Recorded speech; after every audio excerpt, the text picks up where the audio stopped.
April 29th, 1945. Late morning. Just outside Munich, Germany. The road is quiet now.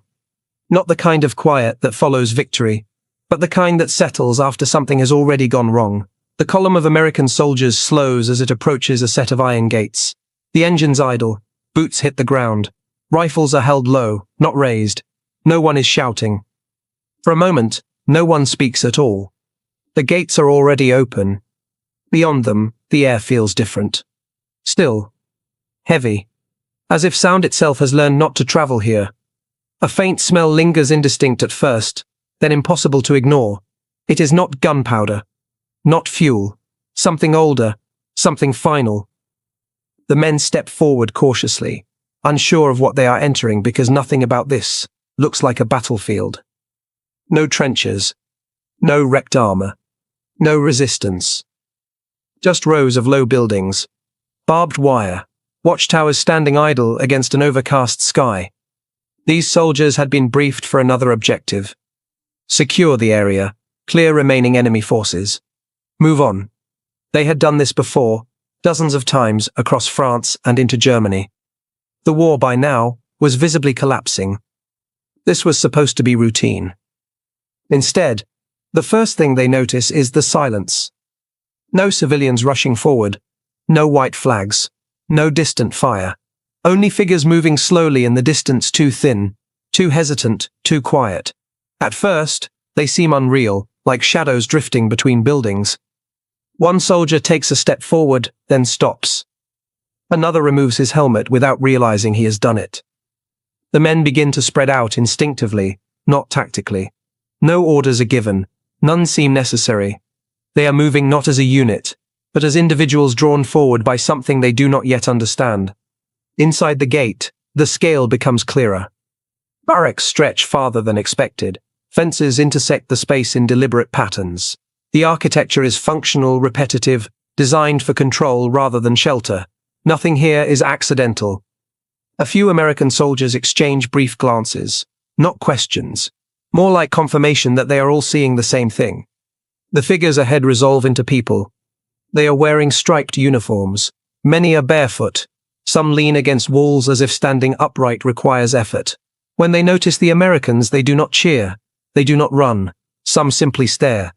Others begin to cry. One man steps forward, raises a hand, then lowers it again, unsure of what gesture is appropriate. He opens his mouth as if to speak, but no words come out.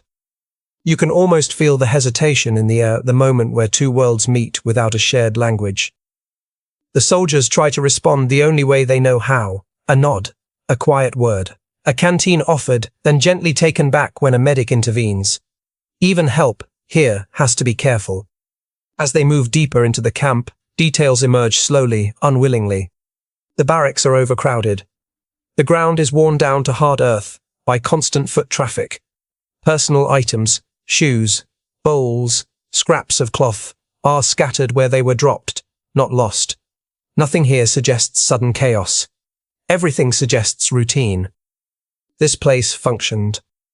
That realization lands quietly, but it lands hard. Near one of the buildings, a group of soldiers stops again. No one says why. They do not need to. Something lies just beyond the doorframe. Some look away, others cannot. A lieutenant steps forward, his expression unreadable. He takes a breath, steadies himself, and motions for his men to keep moving. Orders still matter, even here. But they matter differently now. The soldiers are no longer advancing through enemy territory. They are walking through the aftermath of something deliberate, systematic, long-running. Whatever this place was, it did not happen during a retreat. It was not a last act of desperation. It existed because someone wanted it to exist. The men feel it before they can articulate it. A sense that the war they thought they understood has just shifted beneath their feet. That the enemy is no longer defined by uniforms or weapons, but by decisions made far from any battlefield. One soldier pauses near the fence and grips it briefly, then lets go, as if the wire itself might stain him. Another mutters something under his breath, unintelligible, unfinished. There is no speech. No moment of clarity. No immediate understanding. Only the awareness that whatever comes next will not be routine. Because the first moments inside Dachau are not about history or justice or liberation. They are about recognition. And once that recognition sets in, nothing about the war will ever look the same again. The longer they remain inside the camp, the harder it becomes to pretend this is simply another captured installation.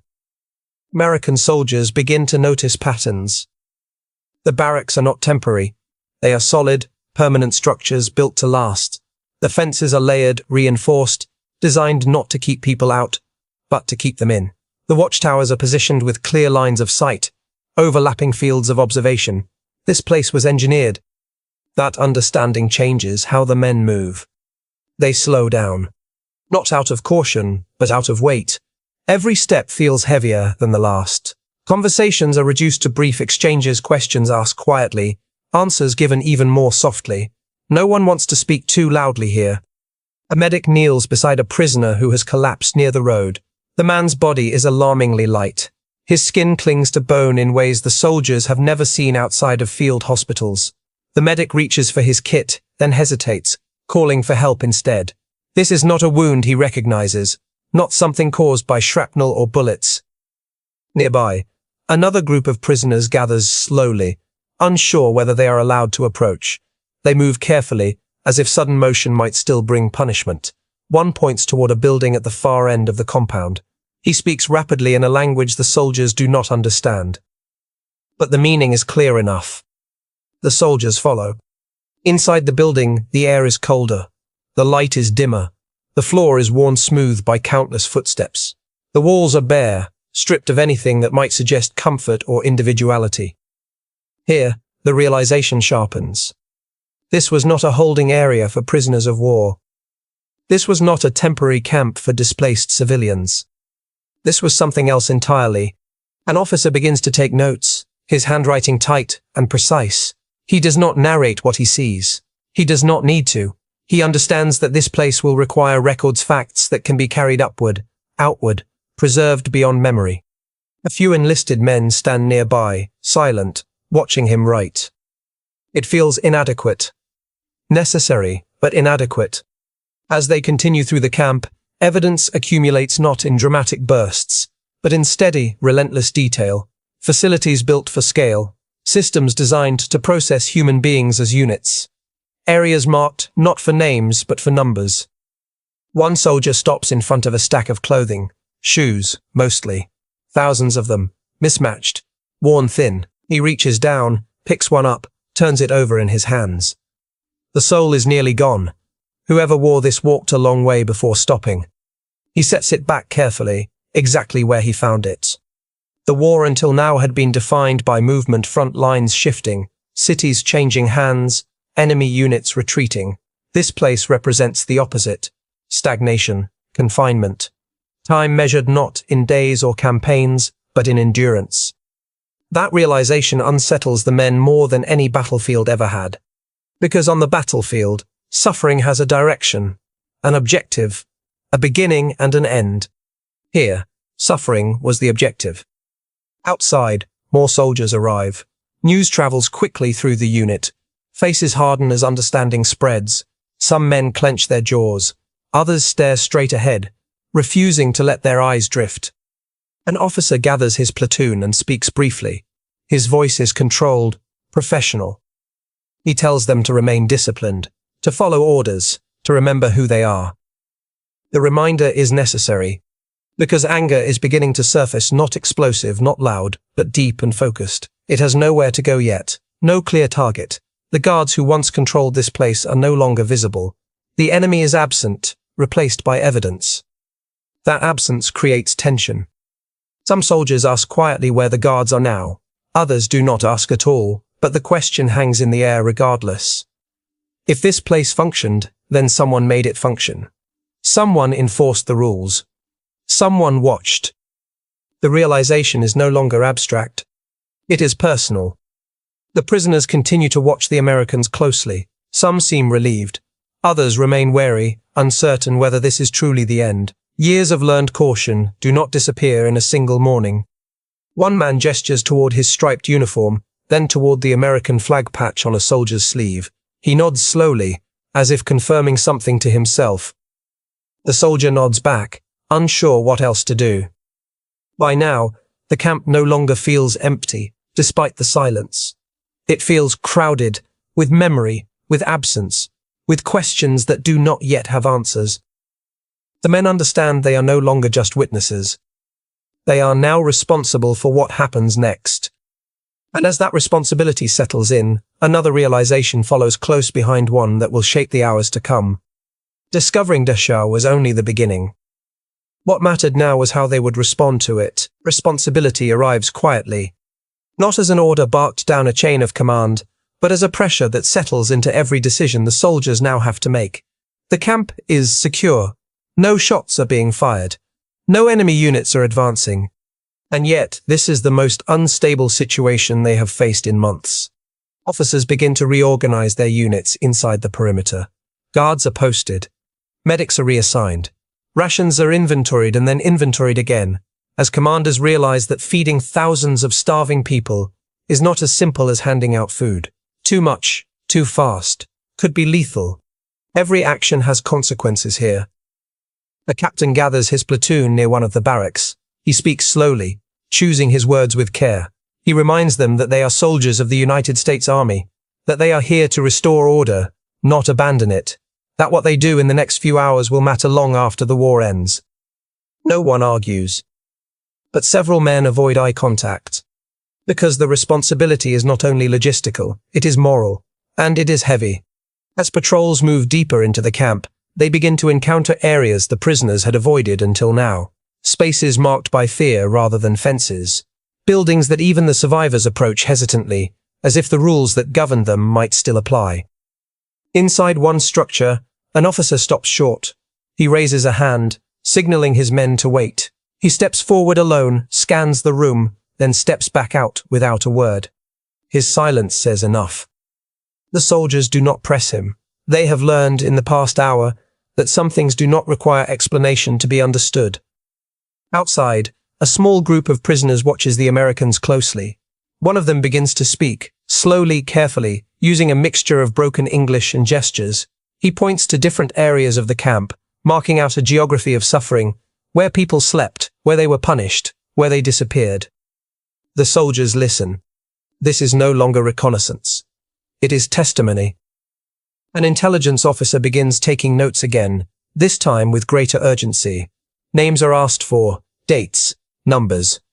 The details come unevenly, sometimes contradictory, sometimes overwhelming. That is expected.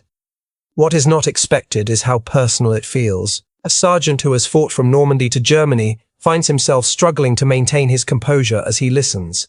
He has seen friends die. He has carried wounded men off battlefields. None of that prepared him for standing still while someone explains how survival here depended on obedience, luck, and silence. The war had taught him how to act. This place teaches him how little action can sometimes mean. As the morning turns toward afternoon, the structure of command becomes more visible. Orders are written, messengers are sent.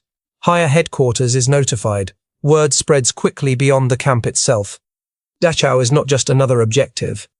It is evidence. That realization changes priorities. Photographers are requested. Documentation becomes essential. The army understands that what has been uncovered must be recorded carefully, accurately, without embellishment. Truth will matter here. At the same time, another issue presses closer to the surface. Where are the men who ran this place? Some SS guards have already been captured on the outskirts. Others are rumored to be hiding among nearby villages. The prisoners point them out when they recognize uniforms, faces, insignia. The presence of those guards, even in small numbers, introduces a volatile element. Soldiers who have spent hours absorbing the reality of the camp now find themselves standing face to face with men who enforced it. The contrast is unbearable. Officers sense the danger immediately. Orders are tightened. Prisoners are separated from guards. Clear instructions are given. No unauthorized actions. No reprisals. Discipline must be maintained. The words are correct. The timing is difficult. Because the soldiers are no longer operating on abstraction. They are operating on proximity. The crimes are no longer theoretical. They are measured in steps walked, rooms entered, faces seen. The responsibility to act justly collides with the instinct to act decisively. That collision does not explode all at once. It builds. And as the day continues, it becomes clear that maintaining order at Dachau will require more than rifles and ranks. It will require restraint. And restraint, in this place, is about to be tested. The test comes without warning. It does not announce itself with a single moment or a clear order. It arrives gradually, carried in fragments, raised voices near the perimeter, hurried footsteps, a sudden tightening of posture among the guards. Word spreads quietly through the camp. Some of the men responsible for running Dachau have been found. They are SS guards, a small group at first, disarmed, under American control, standing not far from the very prisoners they once commanded. The proximity is dangerous. Everyone understands that immediately. Officers move quickly to separate them. Orders are repeated. Firmly, calmly, the guards are to be treated as prisoners of war.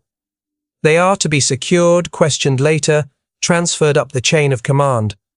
No one is to take matters into their own hands. The words are clear. The environment is not. By now, the soldiers have seen too much. They have walked through the barracks. They have listened to survivors speak in halting sentences about years spent here. They have learned that what they are standing inside did not happen during chaos or retreat, it happened during routine. That knowledge changes how they look at the guards. These are not enemy soldiers captured in combat. These men did not fight at the front. They worked here. They enforced this place. They maintained order inside suffering. The distinction matters. The prisoners recognize them instantly. A murmur moves through the crowd. Some point. Others turn away, unable to look. A few step forward before being gently, but firmly held back by American soldiers. The tension is visible now. It tightens shoulders, narrows eyes, speeds breathing. An officer steps between the two groups and raises his voice, not in anger, but in authority. He orders the prisoners to keep their distance. He reminds his men that discipline must hold. It does. For the moment. But restraint is no longer abstract, it is active. It requires constant effort. One soldier grips his rifle harder than necessary, then loosens his hands deliberately, as if reminding himself where he is. Another stares at the ground, refusing to meet anyone's eyes. This is the most difficult kind of control, the kind exercised over oneself. The guards stand silently. Some look straight ahead. Others glance around nervously, reading faces, sensing the shift in power. They understand something has changed, that their uniforms no longer protect them, that the structure they relied on has collapsed. For the American soldiers, this reversal brings no satisfaction. Only pressure. Because the camp has turned into a moral fault line. Every action feels weighted. Every decision feels permanent. Someone shouts. From where? It is unclear. Another voice answers. Officers move fast, trying to contain whatever is forming. The situation threatens to break into chaos, not because of orders ignored, but because of emotions that cannot be ordered away. And then, just as quickly as it rises, the moment stalls. Control holds. Barely. The guards are moved. The prisoners are redirected. The soldiers resume their positions. Breathing slows. Voices drop. But the atmosphere has changed. Everyone understands that something irreversible nearly happened, and that it could still happen again. The discovery of Dachau has pushed the men beyond familiar boundaries. They are no longer just liberators. They are witnesses, caretakers, enforcers of order in a place built to erase it. The realization settles in quietly but firmly. This is not just about what they found. It is about what finding it demands of them. And the day is not over yet. By late afternoon, the camp no longer feels frozen in discovery. It feels busy. American units establish a rough order. Guards are posted at gates. Medics move steadily between barracks. Interpreters are brought forward. Trucks arrive with supplies that suddenly feel insufficient, no matter how many times they are counted. The soldiers have shifted from shock to action. But the shift is uneasy. Every decision now carries the weight of what has already been seen. Food must be distributed carefully, water rationed precisely, survivors warned gently, that too much too quickly could cause harm. Even relief requires restraint. That lesson stays with the men. They begin to notice details they missed earlier. How prisoners instinctively line up when spoken to, even when not ordered. How some flinch at sudden movement. How others hesitate before entering spaces that no longer pose any threat. Freedom, here, does not arrive all at once. An officer pauses near one of the barracks and watches a group of former prisoners step outside for the first time without supervision. They move slowly, uncertain what to do with the space around them. One man sits down on the ground, closes his eyes, and does nothing else. The officer turns away. There is too much to process. Elsewhere, documentation continues. Photographs are taken methodically. Notes are compiled. Witness accounts are recorded as clearly as possible. The army understands that what has been uncovered must be preserved as fact, not rumor. This place will be questioned. The soldiers know it instinctively. Somewhere beyond the fences, the war is still ending. German units are surrendering.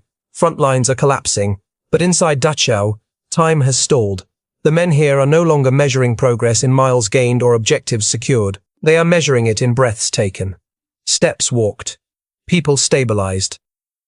As the light begins to fade, fatigue sets in. Not the kind that comes from combat, but a deeper exhaustion, the kind that follows moral strain. Several soldiers sit quietly near the perimeter, helmets off, staring at nothing in particular.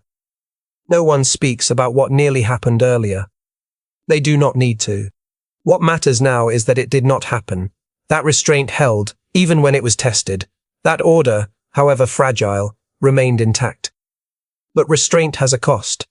The men sense it in themselves, in the tightness of their shoulders, in the way they avoid certain areas of the camp, in how carefully they choose their words. The war has taught them how to survive danger. Dachau is teaching them how to live with knowledge. As night approaches, floodlights come on around the perimeter. The camp is no longer in darkness, but it is not at peace either. The prisoners settle where they can. The soldiers prepare for another watch. No one believes this day is over simply because the sun has set. What was seen here cannot be unseen. And what was learned here will follow these men long after they leave the camp behind into the final days of the war, and into whatever comes after. The first moments inside Dachau have already reshaped their understanding of the conflict. The consequences of that realization are only beginning. The night at Dachau is quiet, but it is not calm. American soldiers take turns on watch, moving slowly along the perimeter. Floodlights cast long shadows across the fences and barracks, turning familiar shapes into unfamiliar ones. The camp looks different after dark, larger, emptier, more deliberate.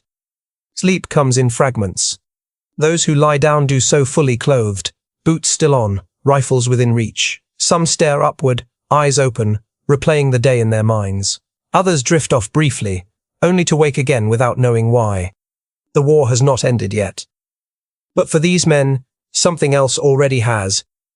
The first day at Dachau has stripped away any remaining illusions about what this conflict was truly about. Until now, the enemy could be defined by movement retreating units, broken defenses, surrendering columns. Here, the enemy is defined by structure, by planning, by years of uninterrupted intent. That realization does not fade overnight. The next morning will bring more organization, more supplies, more documentation. Senior officers will arrive. Journalists will follow. Dachau will become a place of record, testimony, and historical reckoning. But none of that changes what happened on the first day. Because the first day belongs to the soldiers who walked in without preparation, who crossed the threshold expecting routine, and encountered something that permanently altered their understanding of the war and of themselves. They were not briefed for this. They were not trained for this. And yet, they were the ones who had to respond. In the weeks that follow, many of these soldiers will move on. They will continue advancing. They will witness the end of the war in Europe. Some will return home. Others will not.